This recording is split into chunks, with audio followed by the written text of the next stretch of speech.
Police officer ने किया FIR register करने से इनकार। अब ऐसे केस में आप क्या करेंगे, चलिए जानते हैं। देखिए, एफआईआर की प्रोविजन दी गई है 154 सीआरपीसी में। अब अगर एफआईआर एसएचओ रजिस्टर करने से इनकार कर देता है तो उसकी रेमेडी भी 154(3) में दी गई है ऑफ सीआरपीसी। वो क्या कहती है कि आप एसपी को लेटर लिखोगे बाय पोस्ट कि इस केस में एफआईआर रजिस्टर करी जाए। अब 154(3) की रेमेडी भी अवेल कर ली, तब भी कुछ नहीं बना।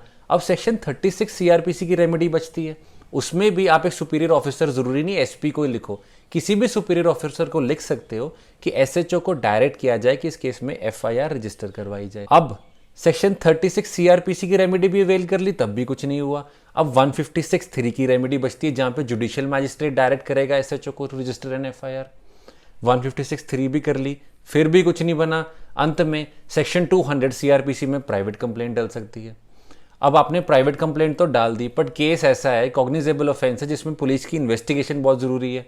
इस केस में आप 482 में हाई कोर्ट भी जा सकते हो कि इस केस में डायरेक्ट किया जाए पुलिस को कि एफआईआर रजिस्टर करी जाए और इन्वेस्टिगेशन की जाए, बिकॉज ऑफेंस सीरियस है, कॉग्निजेबल नेचर का है।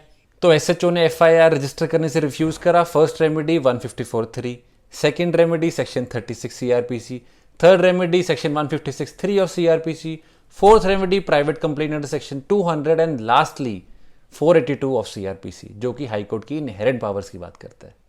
Thank you so much for watching.